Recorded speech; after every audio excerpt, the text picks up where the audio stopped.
que Jesús enseñó para demostrar su naturaleza, y luego está la tentación, la obediencia o sujeción, su muerte, sepultura y resurrección, su preexistencia, que lo estábamos mirando ahorita en San Juan 8, su simbolismo o figura de Cristo en el Antiguo Testamento, que hay varias teofanías acerca del tema, su deidad o la unicidad, las dos naturalezas de Cristo, humana y divina, sus oficios como profeta, sacerdote, rey, juez, que era lo que estábamos mirando aquí. Ahora vayamos más adelante y hablamos de las teorías acerca de Jesús.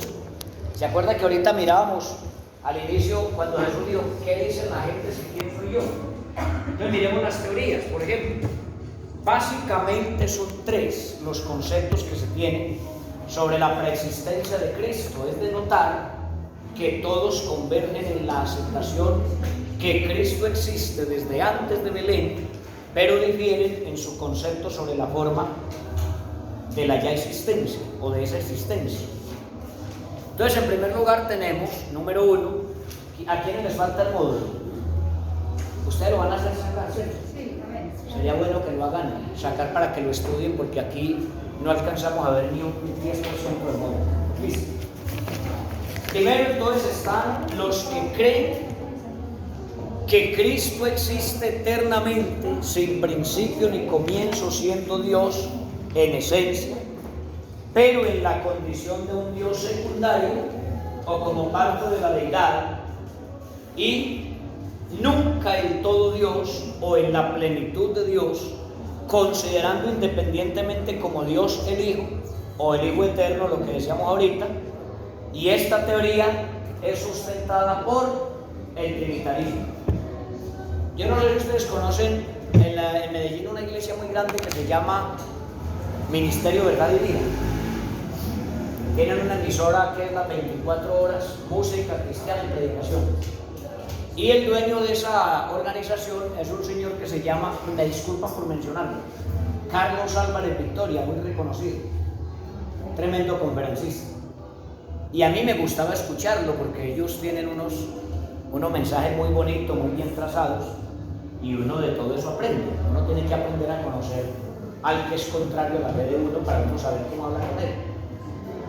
Entonces una vez lo escuchaba por la radio que enseñaba un mensaje acerca de la deidad de Cristo, y él decía que el Padre, el Hijo y el Espíritu Santo eran coeternos, coiguales, coexistentes y copartícipes en todo. Bonito el tema.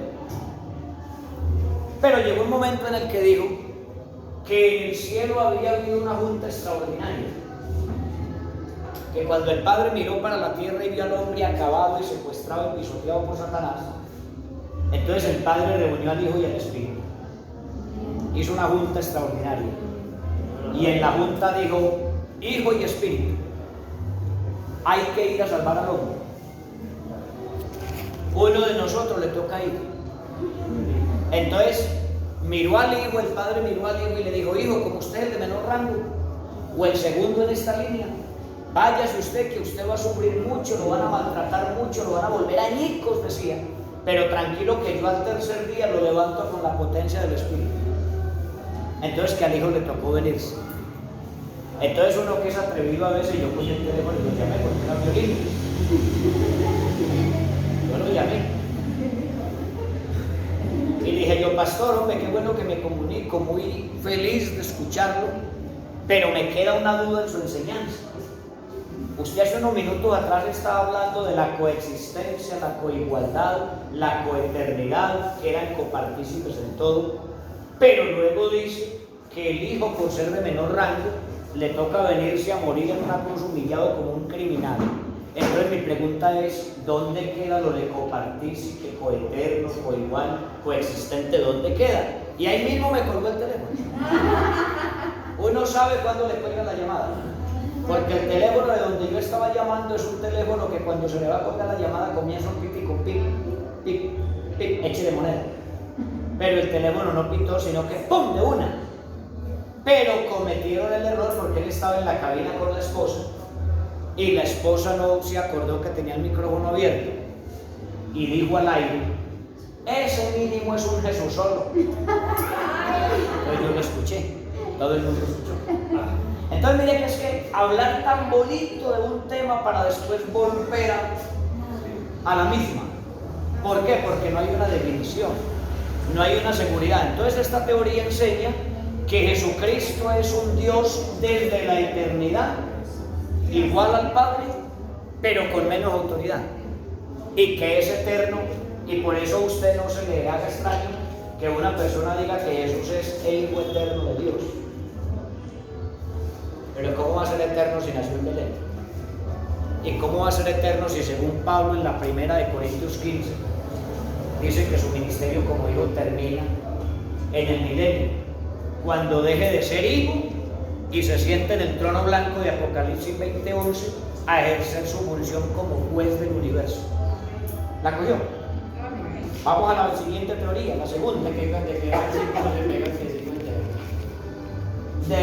O sea, hablan de varios textos que ellos conjugan y quieren demostrar que desde que Dios creó los cielos y la tierra, el Hijo estaba con él ahí ordenándolo todo. Se basan en Proverbios capítulo 8 y otros textos. En ese texto también, antes que Abraham fuese, yo soy. Bueno, la segunda teoría son los que creen que Cristo es el primer ser creado por Dios desde la eternidad. Ya usted sabe quiénes son. Dicen que Cristo fue el primer ser que Dios creó. Se basan en la expresión primogénito de la creación, que dice Pablo que Cristo es el primogénito de la creación, que lo que significa es que Cristo existe antes que hubiera cielo y tierra, pero como Dios, no con el cuerpo o el estuche de carne que nació de María, sino como Dios en su esencia natural. Sí, hermana, iban a decir algo. Estamos aquí así. Listo, entonces, esta teoría que hablan del primogénito de la creación exaltado a la condición de Dios, esta teoría es sostenida por los llamados ruselistas o los testigos de Jehová, que ellos creen en la existencia del ancianito y del hijo. Listo. Y está la tercera, que son los que creen que Cristo es el Dios eterno. Ahí estamos. ¿Cuántos dicen amén? Amén. Que Cristo es el Dios eterno, único y soberano, que se humanó, o sea, se hizo carne para redimir su creación. Y esta corriente teológica es conocida como los unicistas. No digan nunca que somos unitarios, porque unitario es una unidad compuesta de varias cosas. Somos unicistas, no unitarios. Nos llaman unitarios, nos llaman unis, nos llaman Jesús solo, nos llaman hermanitos, pero recuerden que quien tiene a Cristo tiene al Padre y al Espíritu en el medio. Juan dice que el que tiene al Hijo tiene al Padre, pero quien no tiene al Hijo no tiene al Padre ni al Hijo, es así bueno. Y dice entonces que se manifestó en carne para redimir su creación. Esta corriente teológica es conocida como los unicistas y tiene base bíblica. Note que los demás no tienen base bíblica. Y aquí hay dos referencias bíblicas: Colosenses 2:9 y Efesios 1, versos 9 y 10. Además, si miramos en Colosenses capítulo 1, versículos 14 en adelante, Pablo habla de esto y dice que Él es la imagen del Dios invisible. El Dios que no se ha dejado ver de nadie se apareció en la faz de Jesucristo.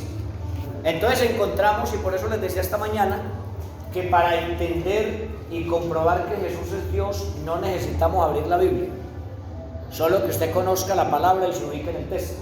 Por ejemplo, usted estudia San Juan capítulo 1, capítulo 9. ¿De qué habla la Biblia? Jesús entró a una ciudad y encontró un ciego de nacimiento. Y los discípulos se impresionaron tanto porque era muy normal ver a un ciego que había sido accidentado o corneado por un toro. Le faltaba el ojo, pero tenía la cuenca, o tenía el ojo ahí malo. Pero este hombre era ciego de nacimiento y tenía las cuencas vacías, no tenía ni nervio óptico ni tenía córnea. Todos los discípulos se impresionan tanto, y eso no es nuevo, eso es viejo y hoy también se ve. Usted ve personas que van por la calle y ven a alguien con una deformidad corpórea y dicen, ay, mínimo es un incesto, mínimo fue el papá que violó a la hija y por eso nació así. Eso pasó allá. Los discípulos vieron a ese muchacho y le preguntaron a Jesús, oiga maestro, ¿quién pecó, él o sus padres, para que haya nacido ciego? ¿Qué respondió Jesús? No es que este pecó ni sus padres, sino para que las obras ¿de quién? De Dios, con mayúscula. Para que las obras de Dios, no dice las obras del Hijo o las obras de mi Padre, sino para que las obras de Dios se manifiesten en Él. Me es necesario hacer la obra del que me envió, entre tanto que el día dura, la noche viene cuando nadie puede trabajar. Y habiendo dicho esto, dice que se inclinó y tomó polvo, escupió e hizo 2 albóndigas de tierra, se las colocó en las cuencas al cielo y le dijo, ve a lavarte al estanque de Siloé, que traducido es enviado. ¿Qué es lo curioso? Que para ir de ahí al Siloé había que cruzar más de 1 kilómetro en línea recta, y en ese trayecto, en ese camino, había muchos pozos con agua, que a él le podrían haber dicho, venga que aquí también hay agua, lávese aquí, como le dicen hoy en día a la gente, venga que aquí también alabamos a Cristo, predicamos a Cristo, tenemos la misma palabra, recibimos el Espíritu Santo y hablamos en otras lenguas, venga. Pero ese muchacho iba con la mentalidad, para Siloé voy porque para Siloé me mandaron. Cuando terminaba el kilómetro de recorrido, tenía que bajar casi 300 escalones por un sótano, porque el estanque de Siloé era un estanque que el rey Ezequías había construido en tiempos de guerra, cuando era rey de Jerusalén, de Samaria, de Judá, porque cuando los judíos iban a buscar agua a los termales que habían a la orilla del valle, los enemigos, los filisteos, los atacaban y los emboscaban en el valle y mataban muchos soldados. Entonces Ezequías buscó unos ingenieros que le construyeran un túnel subterráneo que bajara y luego escarbara por debajo de la tierra para que se trajeran las aguas de los termales y las introdujeran al interior de la ciudad. Entonces por eso el estanque de Siloé quedaba profundo abajo, 330 escalones bajando. Cuando los enemigos se quedaron esperando a los judíos, se quedaron sin agua, porque cuando menos pensaron salieron con el túnel allá y se le llevaron el agua. Entonces por eso se llama el estanque de Siloé. Entonces imagina cuántos tropezones pegó ese ciego para bajar por esas escalas, pero él llevaba en la mente Siloé, Siloé. Aquí hay más pozos, él dijo que Siloé. Oiga, va a bajar todas esas escalas, eso bien oscuro, él dijo que Siloé, y hay que llegar a Siloé. Entonces, hermanos, aquí cuando se trata de la salvación, esto no es un capricho. Hermano, ¿usted que se va a poner unas faldas y unos pantalones así? Hermano, quien quiere ser salvo no pone problemas por nada. Quien ha sido libre vive agradecido y adora a Dios y no está atado a nada y camina hacia donde Dios le dijo, porque aquí no importa lo que diga el teólogo tal, o el pastor tal, o el profeta tal, o aquel que ya no le queda pequeño el título de pastor, entonces hay que ponerle apóstoles y otras cosas. Él dice es lo que dijo Jesús en San Juan 7:37. El que cree en mí, como dice la Escritura, no como diga cierto teólogo. A ese hombre nos salvó la fe y la obediencia. ¿Iba a decir algo, hermano? La obediencia. Eso. Hay otro dato importante. Jesús llega a una aldea y sale la gente con otro ciego y le ruegan. Este es el mensaje misionero para la próxima. Y sale la gente, Jesús, tócalo, tócalo, tócalo, porque ellos sabían que al toque del maestro las cosas cambiaban. ¿Qué hizo Jesús con ese ciego? Dice que lo sacó fuera de la aldea. Lo sacó. Aldea significa pueblo pequeño dependiente de otro. Así estábamos nosotros en el mundo, dependiendo de lo que el diablo quisiera hacer con nosotros. Lo sacó de la aldea y allá afuera de la aldea, ¿qué hizo Jesús? Oiga, le escupió los ojos. Para un judío salivar en el piso, eso era algo vulgar. En este tiempo también lo es. Usted puede cantar muy bonito y predicar muy bonito, pero escupa en la calle delante de la gente. fastidio, no vale pena, pierde la imagen. Pero en esa aldea y en otras aldeas aledañas tenían la cultura de que la saliva de los primogénitos tenía poderes curativos. Entonces Jesús, para demostrarles en esa aldea que Él era el Dios eterno manifestado en carne, lo sacó de allá y le escupió los ojos, para demostrarles que Él es el primogénito del Padre, o sea, Dios manifestado en carne. Luego de que le escupió los ojos, le dijo: ¿cómo ves? ¿Y qué respondió el ciego? Veo los hombres como árboles, pero los veo que andan. ¿Qué le tocó hacer a Jesús? Una segunda intervención. Así hay gente en la iglesia que necesitamos una segunda intervención, porque ver los hombres como árboles es verlos con intereses personales. Los árboles producen semillas, maderas y frutos. Hay gente que visitan ciertas familias, ciertas personas, porque les conviene. Pero hermano, ¿cuándo vamos allá? ¿Quién vive en el ranchito? Ah, una señora. No, manito, dejémosla. Que venga a la iglesia si quiere y no la visita. Intereses personales. Así hay mucha gente en la iglesia. Por ejemplo, a mí me decían cada rato: usted está perdiendo tiempo en la cárcel, esa gente no me convierte. ¿Usted qué hace evangelizando habitantes de calle? Es que es bobo. ¿Usted cree, pastor, que porque hoy le predica a los peludos de la cárcel, esa gente no cambia? Esos policías y esos soldados que van a convertir como son de arrogantes. Intereses personales. Mirando los hombres como árboles. ¿Qué le tocó hacer a Jesús? Una segunda intervención. Volvió y lo tocó y le dijo: ¿ahora cómo ves? Y el ciego dijo: uy, el que había sido ciego, veo de lejos, visión amplia, claramente,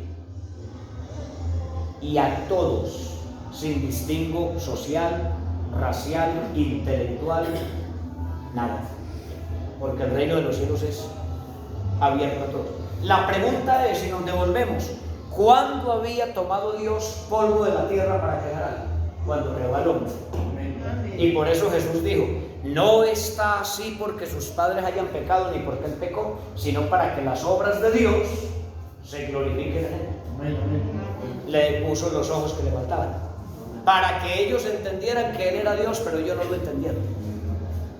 Y así sucedía cada rato: demuéstranos que tú eres pues Dios. Y él les decía: el pueblo malvado y perverso pide y demanda señal, pero la única señal que le será dada será la señal del profeta Joel y Jonás. ¿Cómo así? Sí. Como Jonás estuvo 3 días en el vientre de la tierra, metido en la panza de un pez, así el Hijo del Hombre deberá estar 3 días en el vientre de la tierra. No, háblenos más claro, díganos, si es Dios, demuéstrelo. Entonces Jesús les dice: listo, ustedes van a destruir el templo de Dios y yo en 3 días lo levantaré. Y ellos miraron para el templo de Herodes. No, pero si nuestros padres se demoraron 46 años construyendo y este hombre lo va a levantar en 3 días, démosle piedra, que está loco. Pero Jesús hablaba de su cuerpo, que lo iban a destruir, lo iban a enterrar, y era el 3er día. Por eso las cosas espirituales hablan de discernirse espiritualmente. Yo le digo a los hermanos que salen a evangelizar conmigo: si se encuentran con una persona de otra organización y empieza a contender, no peleen. No se ponga a alegar que ustedes no están encantados con lo que tienen. Al que quiera recibirlo se lo dan, al que no, hágase, váyase. Ore por él, pero no contienda con nadie, que el que contiende no es de Dios. Cuando Santiago dice que contendamos, Judas dice que contendamos ardientemente por la doctrina, se refiere a aplicar la apologética. ¿Cuál es la apologética? La demostración de la verdad, pero con argumentos. Apolos, que dice la Biblia que es un varón poderoso en las Escrituras, estaba predicando un mensaje en una ciudad como misionero. Pero en esa ciudad había una pareja de misioneros que se llamaban Priscila y Aquila. Y Priscila y Aquila pasaron en ese momento y lo vieron predicando. Se quedaron escuchándolo, y cuando él terminó de predicar, le dijeron: varón, lo felicitamos por lo que está haciendo, pero lo queremos corregir en un detalle, permite. Y él dijo: bienvenida a la corrección, porque hay que mejorar. De ahí viene la apologética, que es la demostración de la verdad con argumentos. Por eso usted nunca se crea que sabe más que los demás, porque siempre habrá alguien que sabe más que usted. Y así no sepa más que usted, sea reverente y respete al que expone la palabra. Pablo dice: ninguno tenga un alto concepto de sí, más que el que deba tener, sino considere a los demás como superiores a él mismo. Ahí inicia la grandeza del siervo. ¿Listo? Vamos a continuar aquí. Entonces, conceptos de los primeros 3 siglos acerca de Cristo. Estamos en la página 5. Desde muy temprano en su historia de la iglesia ha sufrido ataques de corrientes contrarias a la fe que profesamos. Es cierto que el cristianismo ha vivido siempre en medio de gran oposición. Con todo eso, el mayor daño que la iglesia ha sufrido no ha sido causado por ataques externos, o sea, por muerte de cristianos, aunque sin duda estos han sido grandes, sino más bien producidos por la infiltración de doctrinas contrarias a la palabra de Dios y a los postulados del Evangelio. Por ejemplo, el diablo decidió que matar cristianos no era negocio. Mientras más mataba, más se reproducía, más gente se convertía. ¿Qué hizo el diablo? Nos infiltró. ¿Cómo nos infiltró? Pareciéndose a nosotros. La misma Biblia, corbata, ropa larga, pero sin arrepentimiento, sin convertirse. Es más, una de las maneras como el enemigo humano se ha infiltrado es con la música. Los músicos, tristemente, que son una enorme bendición en la iglesia, pero la mayoría de ellos han dejado de ser músicos cristianos y se han convertido en artistas. Que les gusta es que los vean cantar y manejar los instrumentos, manipular los instrumentos. Y felices cantando música de otras personas que ni siquiera son cristianas. Porque como la música cristiana se convirtió en pan caliente, entonces cualquier borracho le da por cantar música cristiana o una música que mencione a Dios. Entonces los grupos dicen: el hermano Juan Luis Guerra viene a cantar las avispas para que nos piquen. Y se van multitudes para los coliseos a ver al hermano Juan Luis Guerra y bailan allá con el hermano Juan Luis Guerra, y al otro día usted ve al hermano Juan Luis Guerra cantándole a una pila de 30.000 borrachos en Santa Marta. ¿Será cristiano Juan Luis Guerra? ¿Será cristiano Darío Gómez porque menciona al Señor en una canción?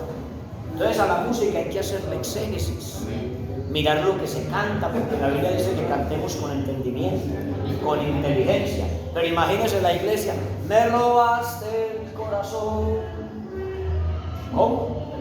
Por aquí dice que él compró la iglesia a precio de sangre, que se robó el Señor. Aparte de que es una canción cantada, un amor mundano. Parta de ahí. Cansado del camino, y alzamos las manos. Se cansó de Cristo también. Cristo dijo: yo soy el camino, la verdad y la vida. Otra: Señor, llévame a tus atrios. El que compuso esa canción no estudió el tabernáculo. Si pudiéramos dibujar el tabernáculo aquí, póngale cuidado más o menos. Señor, llévame a tus atrios, al lugar santo, al altar de bronce. Señor, tu rostro quiero ver. Pasaré la muchedumbre por donde el sacerdote canta. Aquí en el atrio de los sacerdotes. Tengo hambre y sed de justicia y solo encuentro un lugar. Llévame al lugar santísimo. El arreglista de esa canción del tabernáculo no salió un pito, pero somos felices cantando. ¡Ay, qué bendición cantando! Parta de ahí. Entonces uno tiene que examinar lo que se come, ¿no? Para que alabemos a Dios como Él se lo merece. Entre esa gran cantidad de preguntas que surgirán o surgían tenemos: ¿quién es Jesucristo? ¿Qué relación tiene con la deidad? ¿Qué relación tiene Jesús con lo que enseñó respecto a las leyes y rituales del Antiguo Testamento? Entonces brevemente explica el módulo algunos conceptos de esas escuelas. Y está la escuela del ebionismo. La escuela de los ebionitas es una de las primeras corrientes que hizo sentir su influencia dentro de la iglesia. Fue de los primeros o de los llamados ebionitas, cuyo nombre se deriva del hebreo ebión, que significa pobre. Fueron los primeros que expusieron esta teoría sobre la creencia de quién era Cristo. Los ebionitas consideraban a Cristo como una criatura y además negaban su concepción virginal.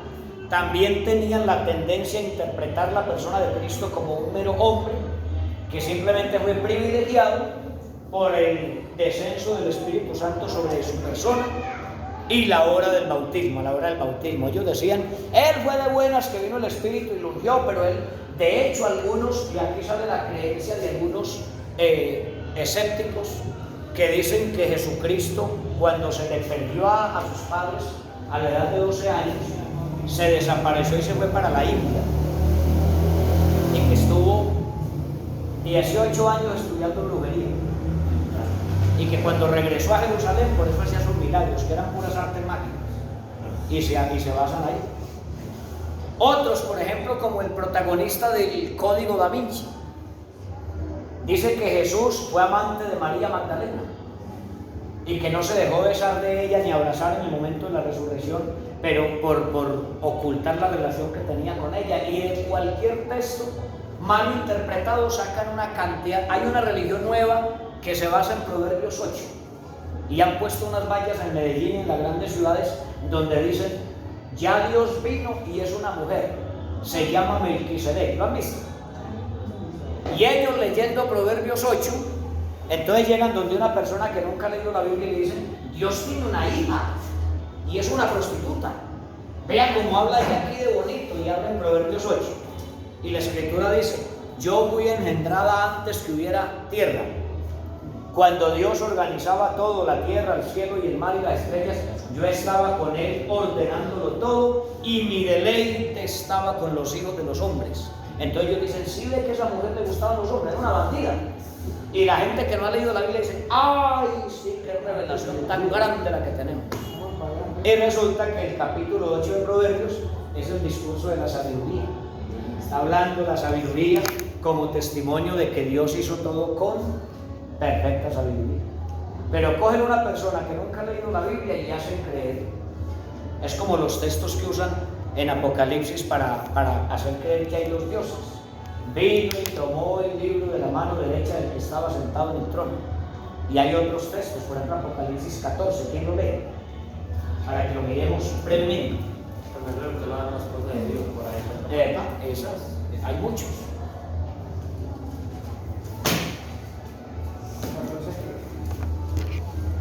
Apocalipsis 14, 1 creo que es. Después miré, y aquí el Cordero estaba en pie sobre el monte de Sión, y con él 144,000 que tenían el nombre de él y el de su padre escrito en la frente. Gracias. Póngale claro lo que dice el texto. Después miré, y aquí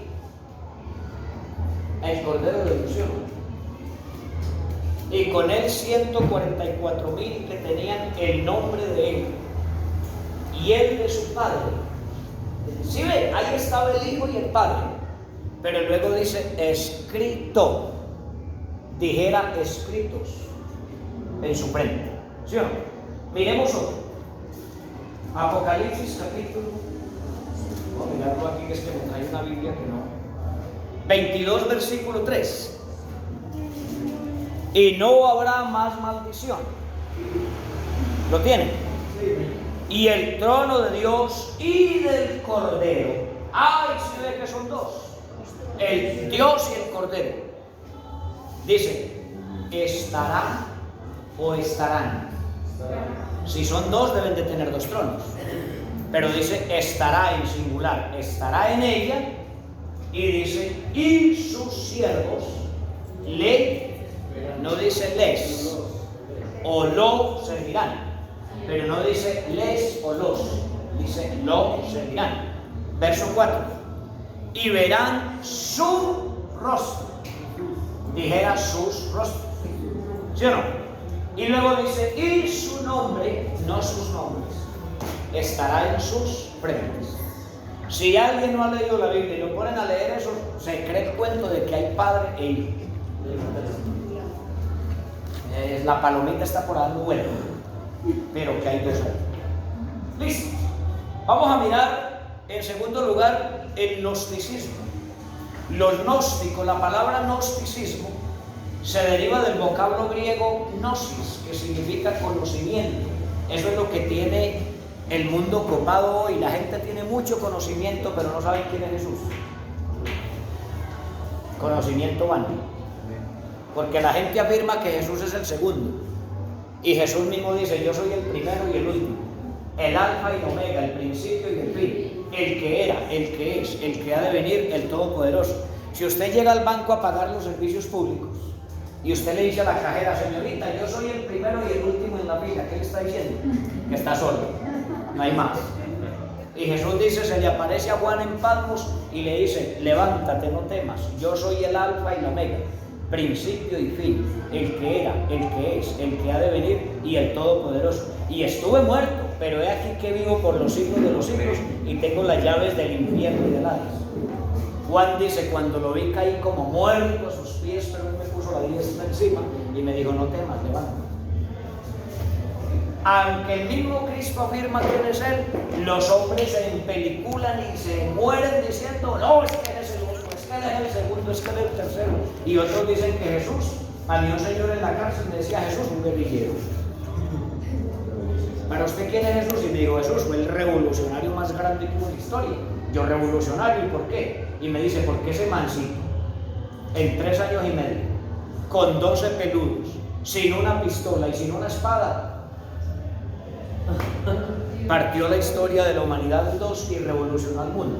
Ese man es uno de los guerrillos más bravos. Ese es el concepto que él tenía. Pues por eso es bueno cuando uno sabe quién es Jesús. Si a la iglesia le preguntamos: ¿y para ustedes quién es Jesús?, ¿usted no siente algo por dentro? Sabemos quién es Jesús.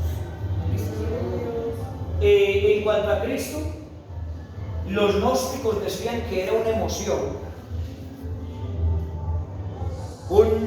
algo salido de Dios por medio de un eón, o el don más perfecto de todos, que dice que se efectúa el regreso del mundo material sensible al mundo ideal y que está más allá de los sentidos. Por eso decían que Jesús era un superdotado, era un superlíder, pero no permiten ni no asumen que sea Dios. No creen, esos son los gnósticos. Los docetas, el docetismo es una variante del gnosticismo, o sea, un ramal que se desprendió de ahí. El nombre procede del vocablo griego dokeo, que significa dar la apariencia de algo, o sea, presumir algo que no se es. Los docetas afirmaban que el nacimiento, el cuerpo, los sufrimientos y la muerte de Cristo fueron solamente una apariencia ilusoria y que Cristo solo asumió una forma visible, como una visión transitoria, para revelarse a sí mismo a los sentidos naturales del hombre. Y tenemos en cuarto lugar el arrianismo. Esto viene de Arrio, que es un presbítero de Alejandría, que vivió en el siglo VI y enseñó que Cristo fue la encarnación de un logos preexistente o verbo, pero que este verbo fue una criatura intermediaria, la más alta de todos los seres creados, sin embargo separada de la deidad. O sea, ellos asumían que Jesús era un ser superior